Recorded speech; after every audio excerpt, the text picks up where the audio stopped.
Bomedipi, bomedipi na inoayete.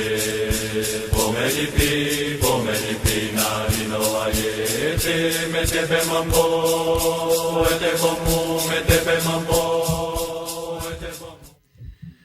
Boa noite. Pontualmente nós vamos dar reinício ao nosso evento.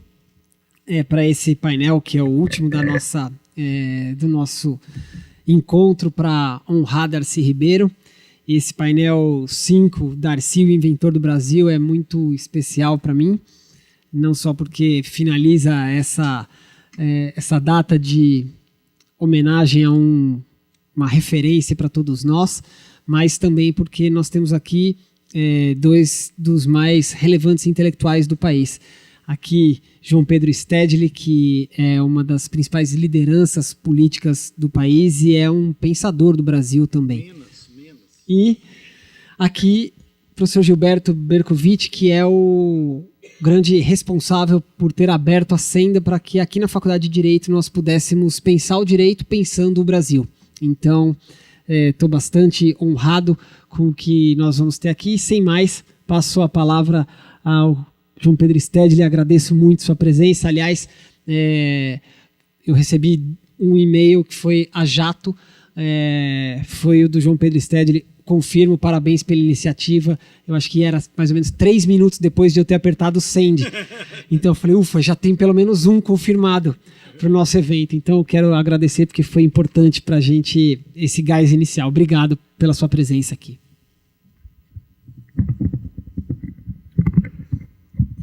Boa noite, companheiros e companheiras. Boa noite. Funciona isso aqui? Por que precisa microfone? Porque estamos filmando ali para a posteridade. Ah, bom. Bem, agradeço, lisonjeado, essa oportunidade de estar aqui. Vocês podem imaginar que não sou nenhum especialista em biografia do Darcy, mas me senti no compromisso de aceitar de bom grado vir aqui, sobretudo para demonstrar o carinho e a admiração, o respeito que o nosso movimento, o MST, temos pelo Darcy e procuramos cultivar o seu legado para as gerações mais jovens que já agora não puderam conhecê-lo e que também têm pouco contato com a obra dele, ainda que há belos registros feitos, seja em documentários, como aquele que foi veiculado pela TV Cultura. Mas é uma obrigação, eu acho, dos militantes dos movimentos populares da atualidade nós cultivarmos o legado desses grandes pensadores, como foi o Darcy. Como eu já disse, eu não convivi com ele. Não, o fato, talvez, de a vida política mais tenha sido Brasília, depois que ele voltou do exílio no Rio de Janeiro. Eu tive um encontro muito pequeno com ele. Eu conheci ele na casa do Neiva Moreira, no México, quando na época eu estudava lá. E ele, vindo do Peru, estava meio que se despedindo, que ele era meio dramático, né? Meio que se despedindo dos amigos, porque ele achava que ia morrer. Então ele queria morrer no Brasil e estava passando pelo pessoal que estava nos outros países. E ele era muito amigo do Neiva Moreira, de quem eu fui muito amigo. E então o Neiva Moreira me apresentou e, enfim, pude conhecê-lo na sua ao vivo e a cores, né? E depois, claro, do exílio, felizmente ele não morreu, né? Aí acompanhamos à distância todo o trabalho que ele fez com o Brizola, de quem também cultivávamos amizade, lá no Rio de Janeiro, sempre na área da educação. E O Darcy, me parece que ele foi um cara genial, porque ele conseguiu exercitar 3 qualidades muito importantes para qualquer dirigente político e que ocupa espaços públicos, nem digo da estacionalidade. Mas o Darcy foi um pensador ousado. Então, ele se atrevia, pensava, era um homem reflexivo, né? E tinha a ousadia de defender o que ele pensava. Segundo, ele foi um bom articulador político. Imagino que o Almino Afonso tenha contado muitas coisas dele, né? Eu também sobre alguns episódios depois de como ele se articulava politicamente quando ele estava na Casa Civil. Então ele era um bom articulador político, né? No caso de um folclore que eu guardei das coisas que contaram para nós e que particularmente nos interessava, foi no episódio da reforma agrária, que na minha ideia, espero que a dona Rosa não me desminta, abro um parênteses. Eu organizei uma coletânea de textos que está publicado pela Expressão Popular, que são todos os programas de reforma agrária que foram já apresentados na sociedade brasileira. Pelo menos com esse intuito, não? E disparado, desde o primeiro, lá na Constituinte de 46, até o programa do Lula, 2002, disparado, o melhor programa e mais radical, é o programa apresentado pelo João Goulart, dia 13 de março de 64, lá na Central do Brasil. E tenho nas minhas contas que o grande elaborador daquele programa de reforma agrária foi, na verdade, o Celso Furtado. O Celso Furtado, com a sua visão de Brasil, é que deu as diretrizes de como deveria ser um programa de reforma agrária no Brasil naquele período e que, infelizmente, está atualíssimo até hoje. E que tinha alguns princípios muito importantes que teriam revolucionado a agricultura brasileira e resolvido os problemas do Brasil, porque combinava, sobretudo, a distribuição de terra com um programa de industrialização no país, que o Gilberto deve saber muito mais que eu. Então, não se tratava apenas de garantir o direito a trabalhar na terra, mas era uma visão que um projeto de reforma agrária para desenvolver o país, para desenvolver as forças produtivas do país, não só do ponto de vista de crescimento econômico, mas de resolver os problemas da população. Então, tinha toda uma concepção de desapropriar os latifúndios, não? Todos os latifúndios acima de 500 hectares. Então, já tinha aí uma noção de mexer com vocês aqui do direito, de tamanho máximo da propriedade. Então, até 500, vamos respeitar. Agora, acima de 500, todos vão ser desapropriados. Porém, não uma panaceia geral, todo o país, criar uma confusão. Mas seria ao longo das rodovias, e ao longo das ferrovias, e ao longo dos açudes, onde haveria água para irrigação. Então, 10 quilômetros cada lado seriam desapropriados, porque na concepção do Celso, deveria ser casado com a reforma agrária a luz elétrica. Não? E com isso, atrás do fio da luz elétrica, iriam os eletrodomésticos, a televisão, o rádio, etc. e tal. Bom, então esse é o melhor programa de reforma agrária que nós tivemos até agora. Então, o Jango apresentou esse projeto lá no comício, que também é um negócio fantástico, né? Vocês conseguem imaginar um comício com 100 mil trabalhadores, não era estudantada, trabalhadores. Em 1964, na Central do Brasil, e o governo e as forças políticas chamam um comício com a classe trabalhadora para o tema esse, apresentar um programa de reforma agrária para mudar o país. Isso é fantástico. Não?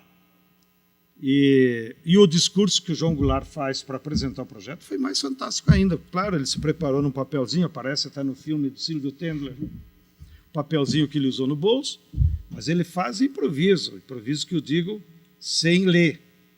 E o discurso é fantástico, é um dos melhores discursos. Agora, hoje em dia, tu vai aí nesses comícios, mesmo da esquerda, meia hora depois tu se esqueceu tudo, né? Ninguém sabe o que falaram, é só uma gritaria sem fundamento. Nós só perdemos tempo aí nesses carros de som. Acho que a esquerda brasileira vai ter que cancelar o carro de som para ver se reaprende a fazer política. Tá?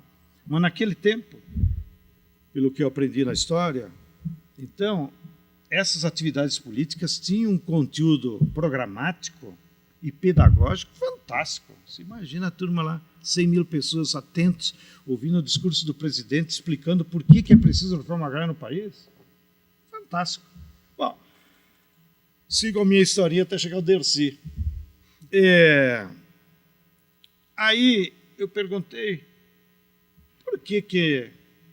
como é que depois vocês encaminharam o projeto?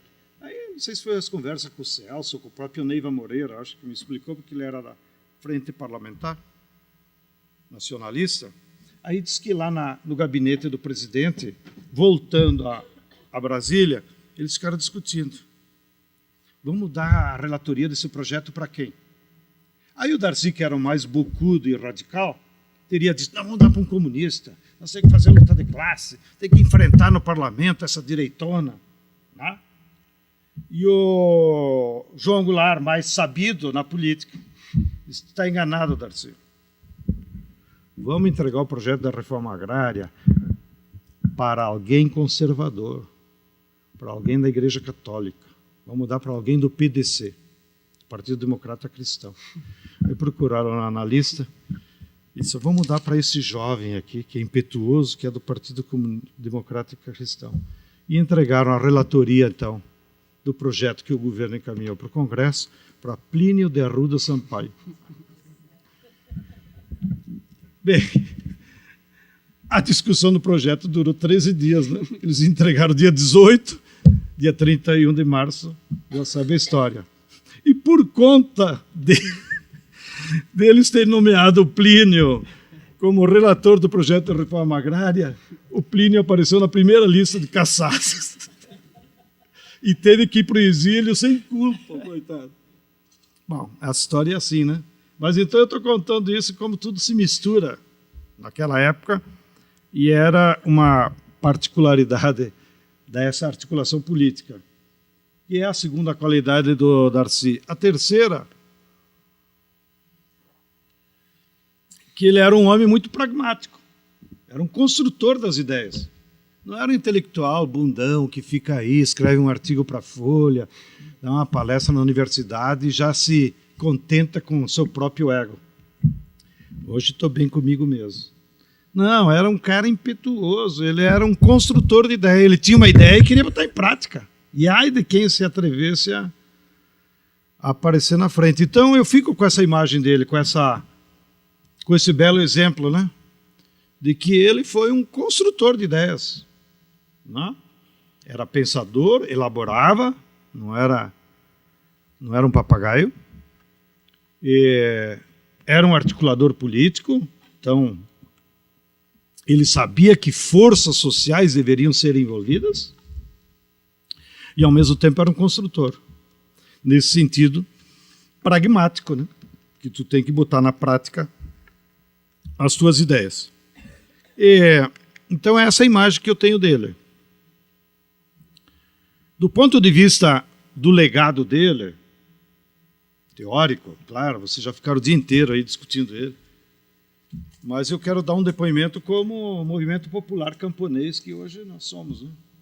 E que procuramos valorizar. O documento que mais nos é útil do Darcy Ribeiro é o Povo Brasileiro. O Povo Brasileiro é uma obra-prima, didática, simples. É o que nós dizemos, o álbum antropológico da família brasileira.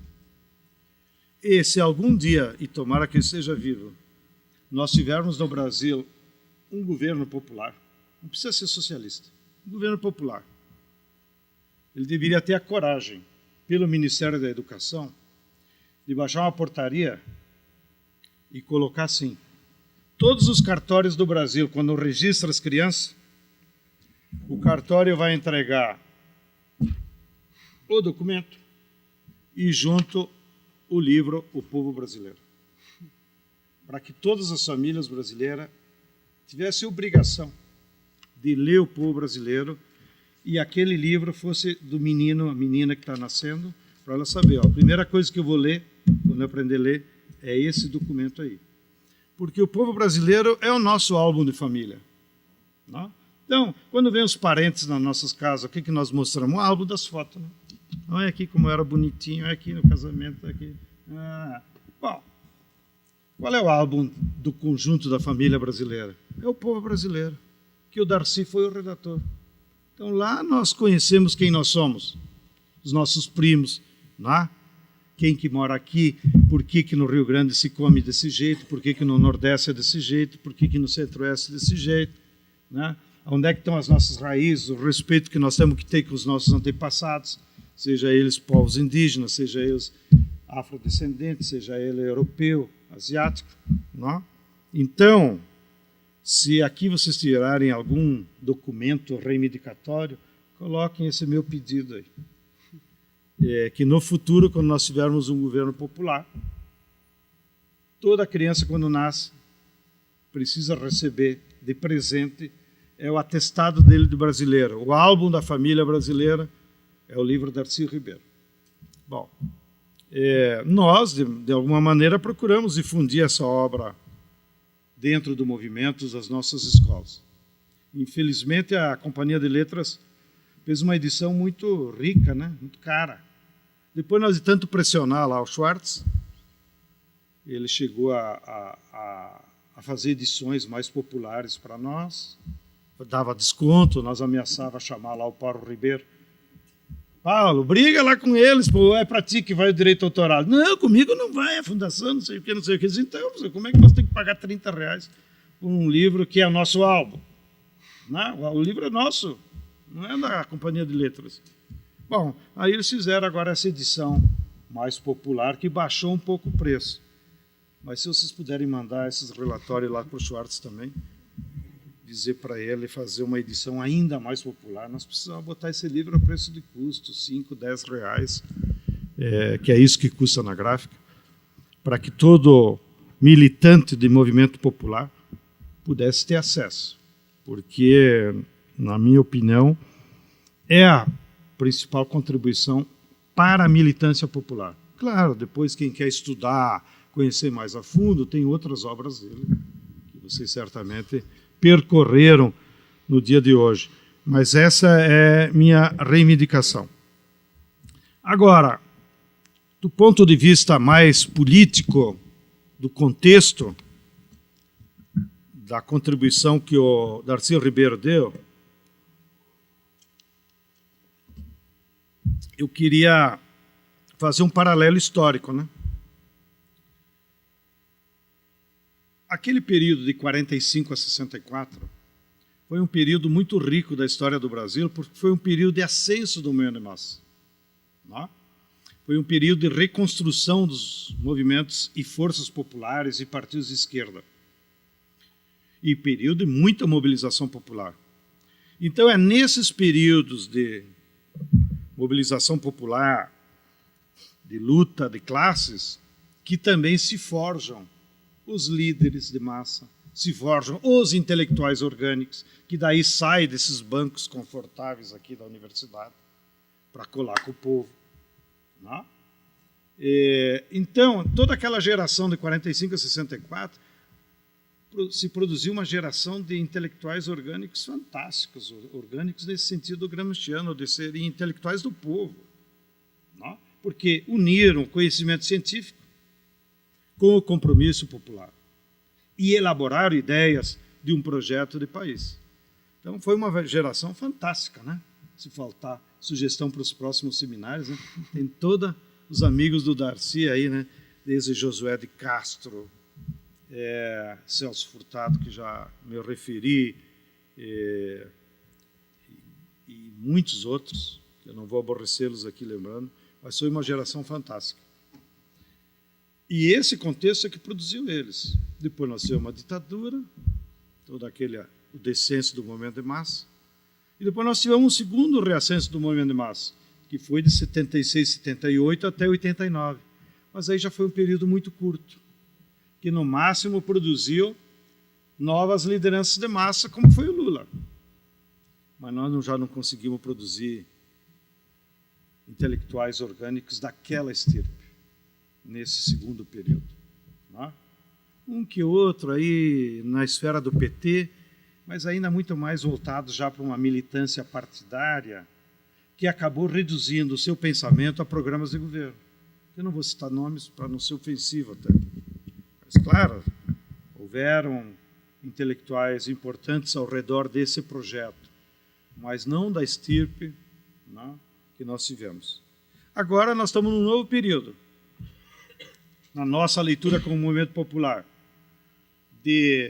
com a derrota do neoliberalismo lá, com Fernando Henrique, e com a última grande greve histórica, que foi a dos petroleiros em 95, a nossa leitura é que nós vivemos um processo de descenso do movimento de massa.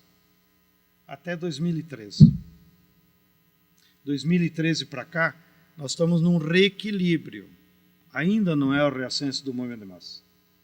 O reascenso do movimento de massas, nós utilizamos como conceito, é quando a classe trabalhadora, de forma massiva, consegue se unificar nas suas formas de organização e consegue ter unidade em torno de um projeto de país. E tendo projeto, e tendo unidade, e tendo disposição de luta, ela então toma iniciativa na luta de classe, frente à classe dominante, frente à burguesia. E depois da derrota política do golpe contra Dilma, se produziu uma situação de equilíbrio da luta de classes no Brasil. Então, toda semana tem uma partida, né? Um round, às vezes nós ganhamos, às vezes eles ganham, e fica nesse vai e vem. Mas nenhuma força está conseguindo, nesse momento, ser hegemônica frente a outra. Não? A própria burguesia não tem unidade de um projeto, não? Ela está muito dividida na direção política do projeto, porque ela não tem projeto. Ela tem um plano econômico para tirar o Brasil da crise, não o Brasil, para tirar os capitalistas da crise e jogar todo o peso da crise sobre a classe trabalhadora. Mas ela não tem um projeto de país e nem quer ter. E por isso também afloram as divisões entre elas. No nosso campo, a mesma coisa. Não? Os movimentos de massa que fizemos em 2016 e agora, todos eles são reativos. Ou contra o golpe, ou contra a reforma, ou contra. Eu quero parar de lutar contra. Eu quero lutar a favor de um projeto do país. Não? E então, o esforço que eu acho que, do ponto de vista intelectual, de pensamento, que nós temos que fazer agora, no próximo período, é justamente tentar construir os fundamentos do que deveria ser um projeto de país para esse quadrante da nossa história. E daí, pensadores como Darcy, como Celso, como José de Castro, são fundamentais. Porque eles já fizeram uma leitura do Brasil, da realidade brasileira. Então não precisamos ficar inventando a roda. Mas nós precisamos ajustar.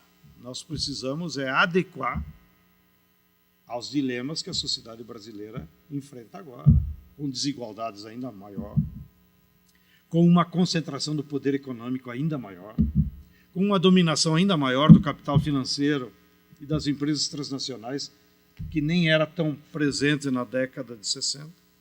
Não? E numa condição de uma sociedade ainda mais complexa. Né?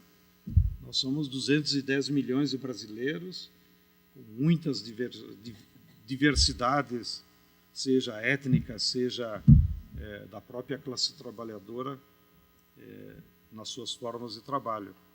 Então, me alegro que vocês tenham tomado essa iniciativa, porque, recuperando pensadores como Darcy, é aí a fonte verdadeira que nós temos que buscar para tentar entender o que acontece no Brasil e para construir um novo projeto de país.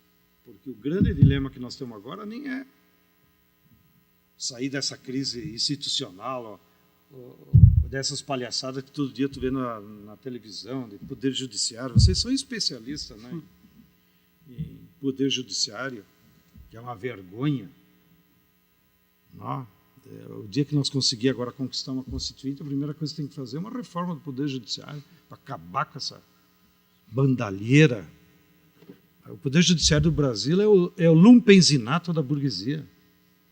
Bom, se quiserem ganhar dinheiro, vai botar fábrica. Vai lá trabalhar na agricultura, nós até podemos dar uns lotes. Mas parem de ficar enganando o povo utilizando a instituição do judiciário. Como vocês veem, eu tenho muita raiva, né? E a raiva não é uma boa conselheira. Mas, voltando ao Darcy, só estou exagerando porque o Darcy era assim, né? Ele era muito desbocado, não tinha medo. Não? Então, o que eu quero ressaltar é que recuperar as contribuições de pensadores como o Darcy é fundamental nesse momento da história do Brasil. Não é um exercício pedante, não é um exercício acadêmico. Não? Nem é uma elegia, Darcy, tu foi o bambambam. Não. Eu digo que o pensamento deles e o legado deles é uma contribuição necessária para nós construir um novo processo de elaboração programática do que deve ser um projeto para o país, né? Adequando à leitura da realidade atual, tendo em conta também, como parte da luta de classes e do contexto que o Darcy viveu, que um projeto para o país só se viabiliza quando vier para e passo com o reascenso do movimento de massa. Não? Porque senão ele acaba sendo um exercício acadêmico, um teoricismo.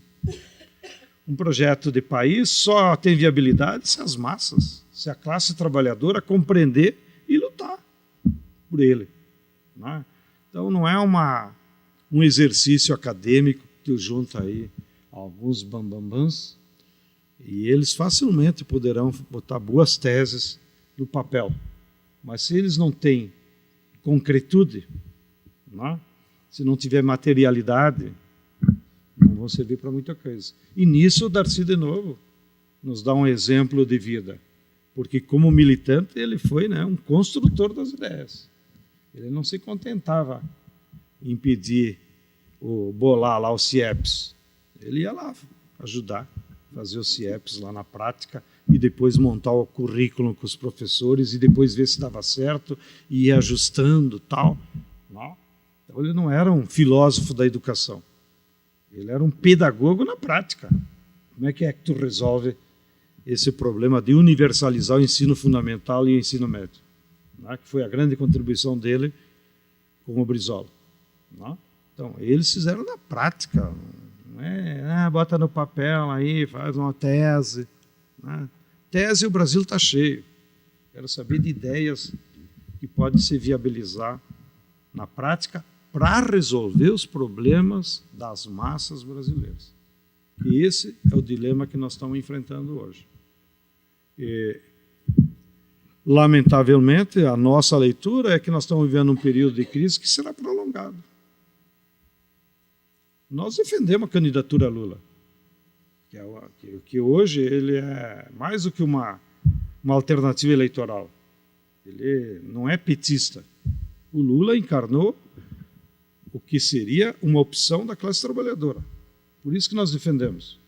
Porém, nós sabemos, não adianta só eleger Lula. Se não tiver um projeto de país, ele vai tentar cair na mesma tentação. Vou pedir conselho para o Delfim Neto. Vou pedir conselho para o Bradesco, como a Dilma fez, e deu no que deu. Não? Então, uma possível vitória do Lula, que é necessária nesse quadrante da luta de classes, só tem viabilidade histórica para enfrentar a crise se nós soubermos construir um projeto de país que envolva milhões, para então haver mudanças estruturais no nosso país. E, ao mesmo tempo, a terceira perninha é a mobilização de massas, é a reascensão do movimento de massa. E nisso também o Lula pode jogar um papel importante, porque ele é um agitador, não? E pode, então, mobilizar as massas para uma ideia de mudança, para uma ideia de projeto. Então, posso me comprometer que vou dar para o Lula um livro do Darcy Ribeiro.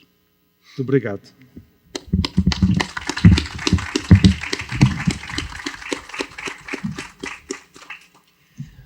Muito obrigado, companheiro João Pedro Stedley, e passo a palavra ao professor Gilberto Berkovitch.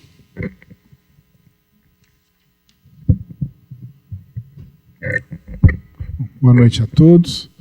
Queria agradecer ao Alessandro pelo convite, parabenizar pela realização desse evento. Não é fácil, na Faculdade de Direito do Largo São Francisco, falar de Darcy Ribeiro, falar do Brasil, falar de projeto nacional. Essa faculdade nunca se preocupou muito com isso, pelo contrário. Ela não é bem o lugar de onde saiu um projeto como o do Darcy, ou do Celso Furtado, do Josué de Castro, do Florestan Fernandes, ou tantos outros. Aliás, ela se orgulha de ter sempre se colocado contra o projeto trabalhista, né, e com todos os seus sucedâneos. Mas, enfim, justamente por isso, fazer isso aqui é extremamente importante e simbólico, né? Então, eu queria parabenizar o Alessandro e todos os que o ajudaram, né, para podermos estar aqui. Eu prometo que vou ser breve, já que eu sou o último e já está ficando tarde, e todo mundo já escutou. Não vou falar nenhuma novidade, porque todo mundo já falou tudo que eu vou falar. Mas, enfim, né, eu notei algumas coisas aqui para a gente tentar fazer uma espécie de um pupurri do Darcy, para rimar, né? O Darcy, eu também não convivi com ele, obviamente, mas eu estive com ele uma ou duas vezes, né, em circunstâncias distintas. E a que foi mais divertida, vamos dizer assim, eu fui junto com a dona Terezinha Zerbini, que foi uma grande batalhadora pela anistia no Brasil. A gente foi quando o Darcy foi dar entrevista no Roda Viva. Ele tinha acabado de fugir do hospital, estava preparando o povo brasileiro, né, isso de 95, 96. E ele foi dar entrevista no Roda Viva e eu fui lá e pude conversar um pouco com ele e ver ele falando, e é uma experiência inesquecível. E o Darcy, ele era, como o João Pedro já falou, ele era grandiloquente, ele tinha a visão grande das coisas. Tanto que ele vai tentar, para entender o Brasil, ele vai querer fazer uma obra de compreensão do processo de civilizatório, ou seja, do processo da humanidade, como a humanidade se civilizou, se é que se civilizou, né, para chegar nos problemas da atualidade.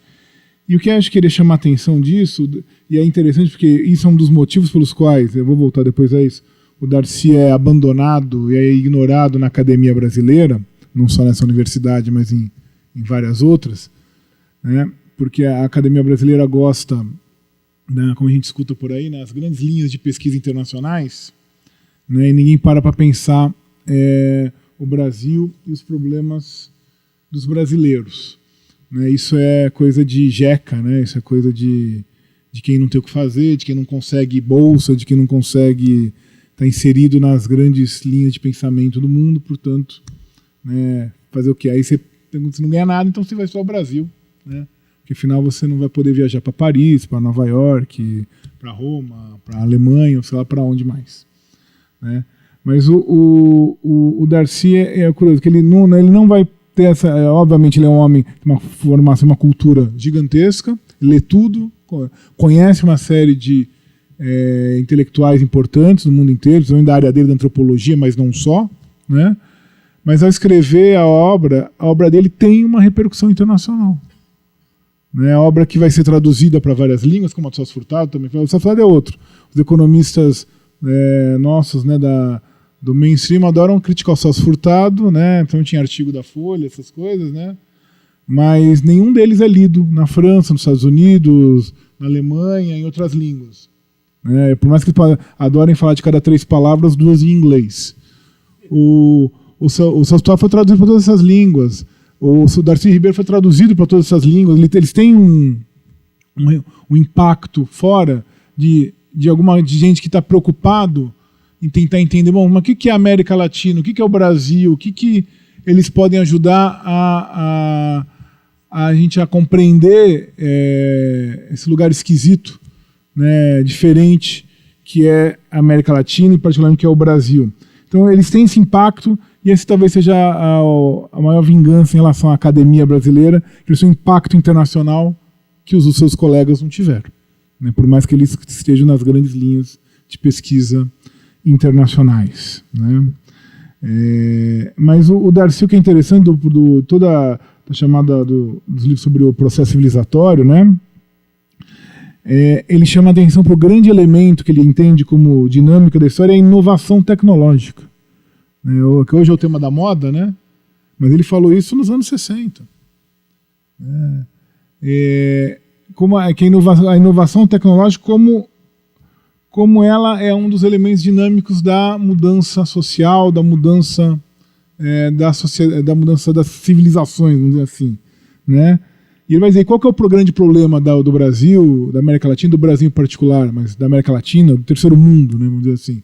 O problema é que a tecnologia, né, ela é incorporada de fora, né? Ela não há capacidade de gerir essa tecnologia no próprio benefício daquelas sociedades.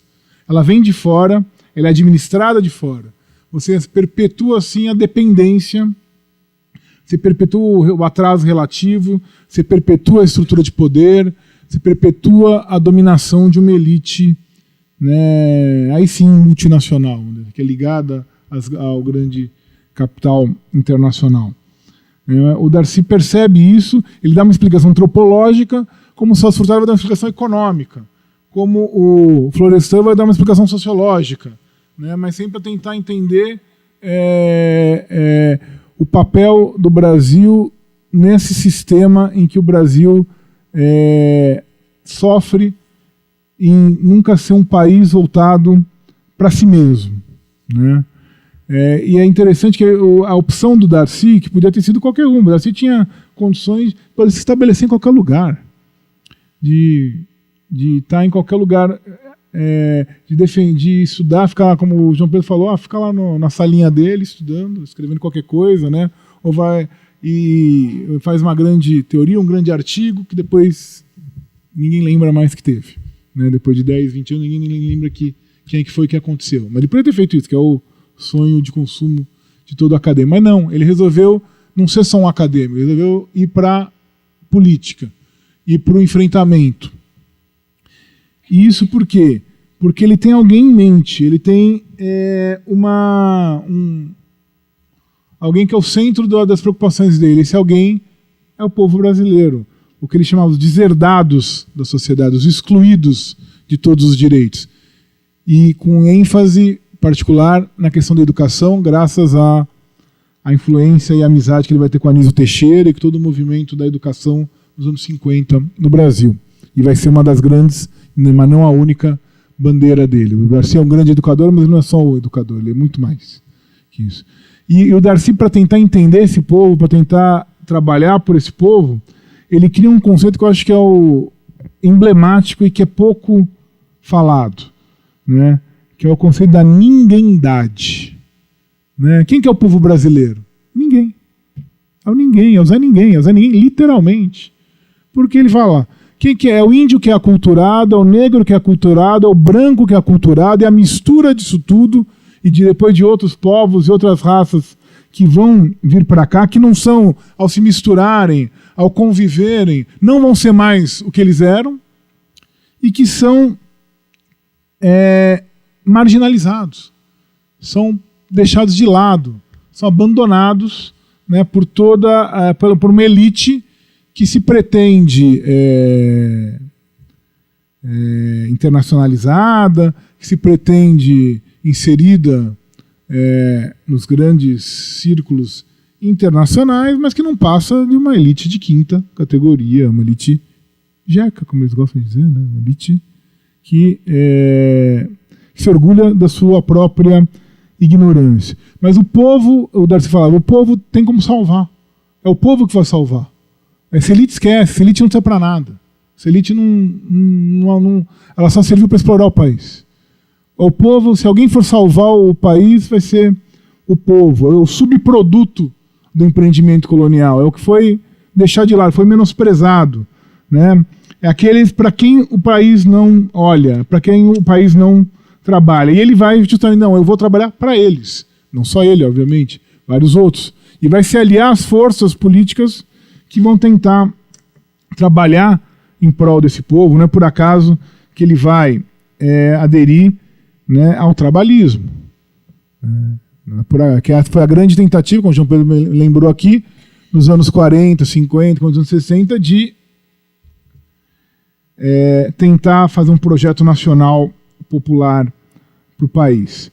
Né? Mas uma característica essencial do Darcy, além dessa vocação pelo povo, pela essa preocupação com o povo, com ninguém, com a ninguémdade, é o anti-elitismo dele.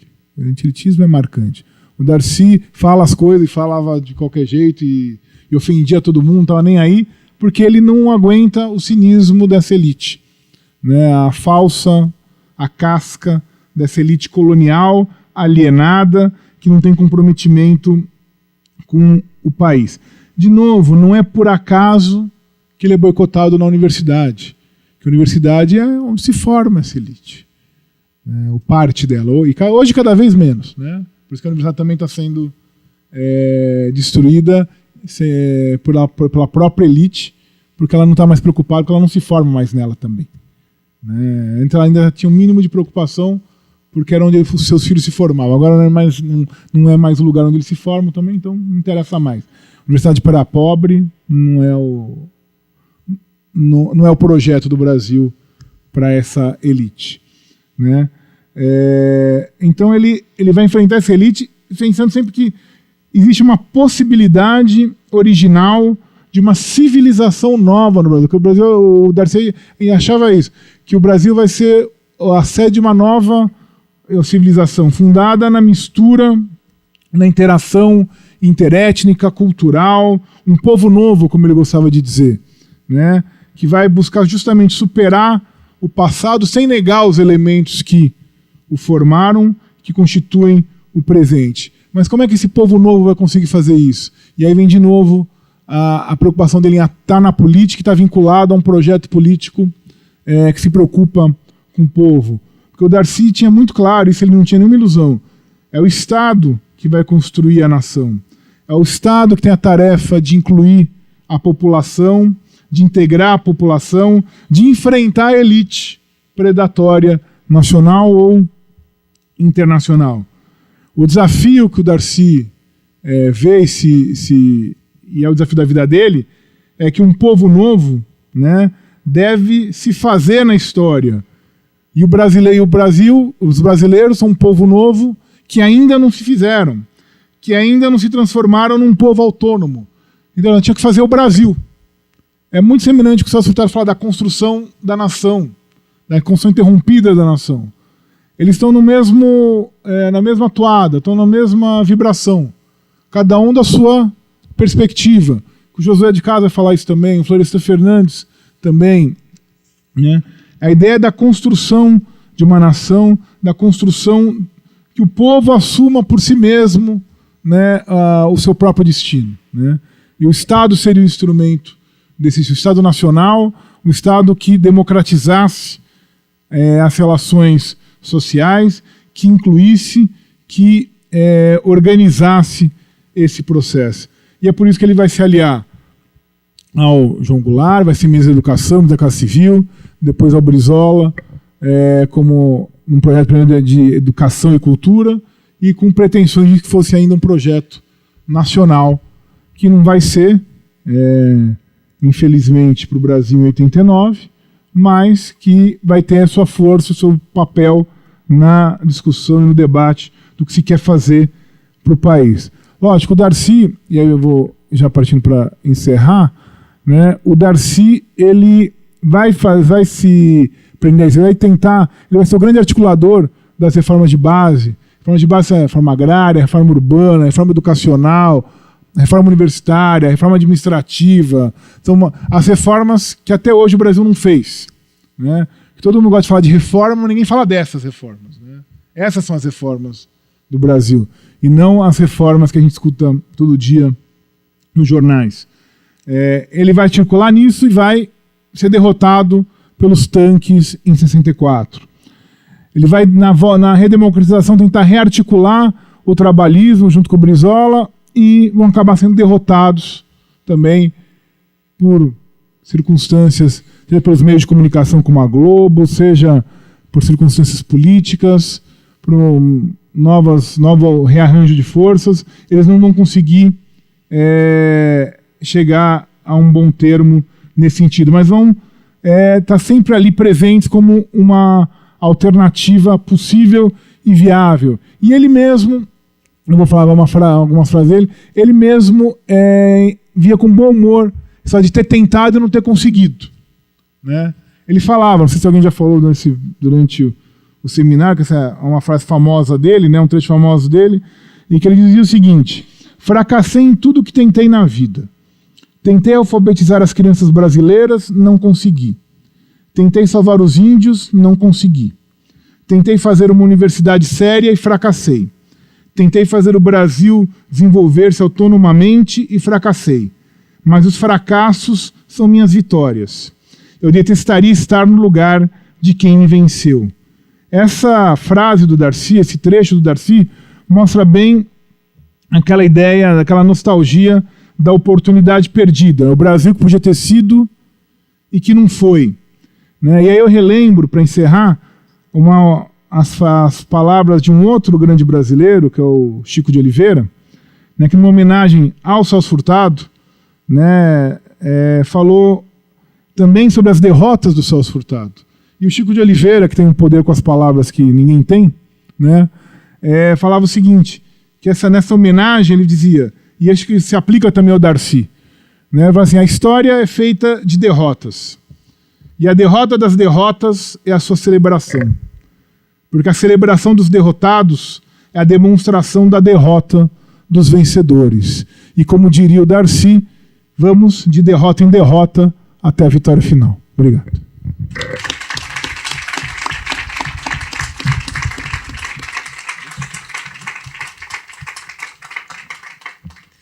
Muito obrigado, professor Gilberto. Eu queria iniciar o fim do nosso evento, relembrando alguns episódios aqui e fazendo uma espécie de balanço do que a gente viu hoje. O primeiro episódio foi me relatado pelo Eric Nepomuceno, que não pôde estar conosco porque ficou adoentado 10 minutos antes da gente mandar rodar o cartaz aqui. Ele falou, olha, espero que eu não tenha causado prejuízo a vocês, mas eu não conseguirei ir. E ele te mandou um especial abraço, João Pedro. E o Eric ele é um dos melhores amigos do Chico Buarque, era uma espécie de companheiro de todas as horas do Darcy Ribeiro e, além de tudo, trabalhou muito tempo com o Gabriel Garcia Marques, né? Então imagina só, né? E ele falou que estava tradutor do Eduardo Galeano, então de fato a gente está falando de um potentado, né? E ele falou o seguinte, olha, eu estava com o Gabriel Garcia Marques e todo mundo fazia todas as perguntas para ele sobre todas as coisas, né? Gabriel Garcia Marques, o que você acha da dívida externa? O que você acha da obra do Pablo Picasso? O que você acha da Revolução no Uruguai? Ele falava assim, eu não sei de todas essas coisas. Se você quiser saber de tudo isso, pergunte a quem sabe tudo, que é o Darcy Ribeiro. Então ele sempre saía por aí. Mas ele conta uma outra do Gabriel Garcia Marques e o Darcy Ribeiro. O Gabriel Garcia Marques ganhou o Nobel de Literatura. Então é o mundo dizendo, olha, ele produz a melhor literatura de toda a humanidade. É um latino-americano que é o mais sublime que a humanidade pôde construir. Então, começou a chover carta na casa do Gabriel Garcia Marques. E o Éric Nepomuceno tinha que catalogar as cartas.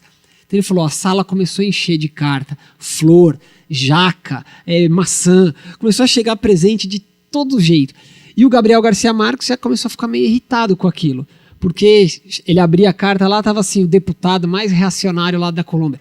Você é a glória da América Latina. Pelo amor de Deus, esse cara, né? O outro falava, você é meu amigo de infância. Eu falava, nunca lembro desse cara, não sei nem quem é.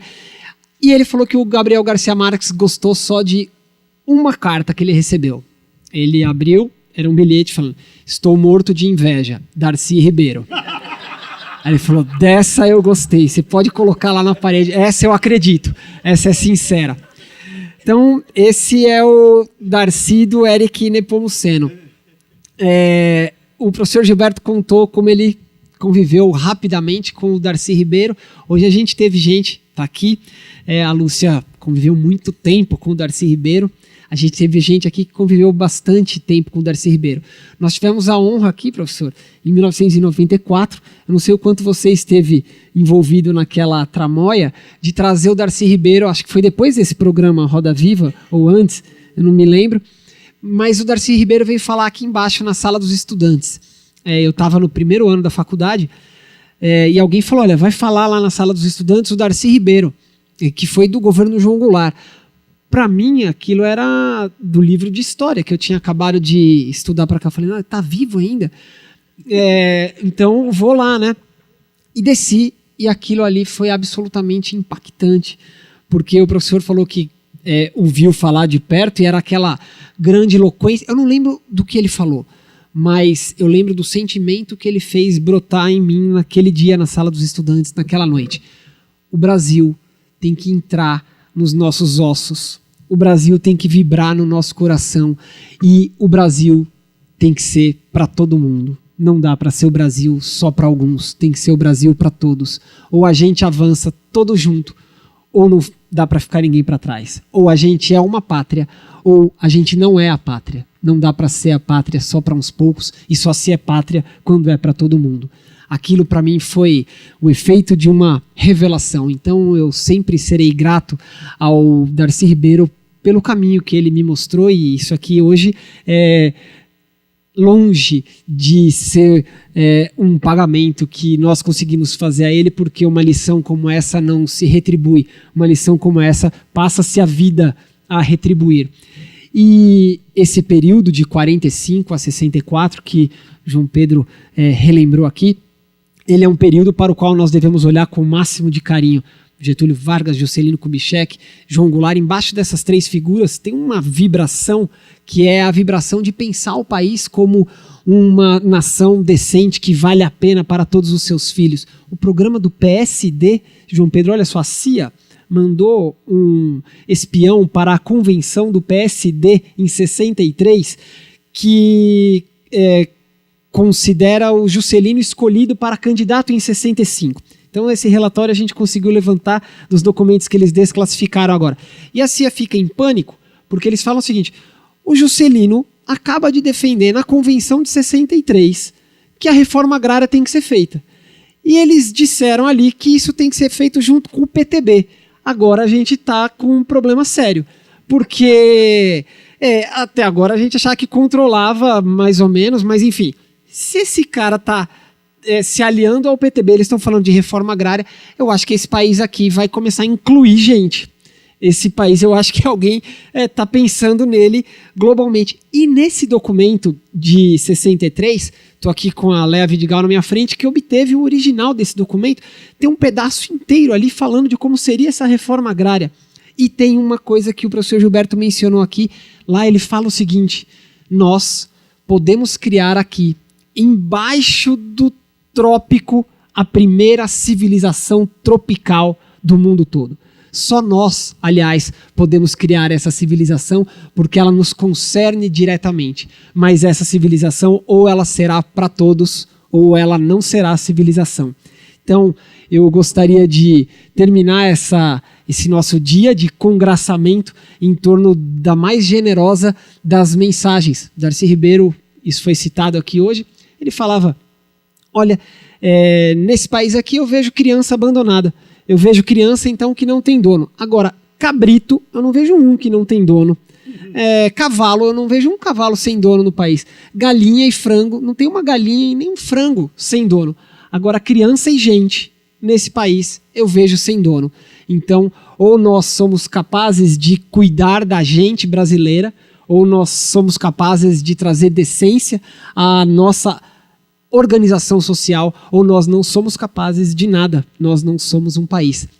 Esse dia de hoje aqui me trouxe, por todos os depoimentos que nós tivemos, a certeza de que nós somos capazes de escrever a civilização nos trópicos, que nós somos capazes de criar esse país que seja decente para todo mundo, para o trabalhador que quer trabalhar, para a criança que quer estudar, para a educadora que quer educar, para o índio que quer olhar e sentir-se como o primeiro brasileiro. Então eu gostaria, na verdade, de agradecer a todos vocês que estão conosco aqui desde o início do dia de hoje, contribuindo para que no futuro a gente consiga olhar para o povo brasileiro e falar como falou o João Pedro Stedley, essa aqui é a nossa certidão de nascimento, mas nós crescemos e agora então a gente ficou adulto, e ser adulto então é fazer a nossa criatividade ser vista pelo mundo todo e, portanto, ter realizado na prática a mensagem de Darcy Ribeiro. Gostaria de agradecer imensamente a presença de todos vocês aqui. Obrigado pelo dia de hoje.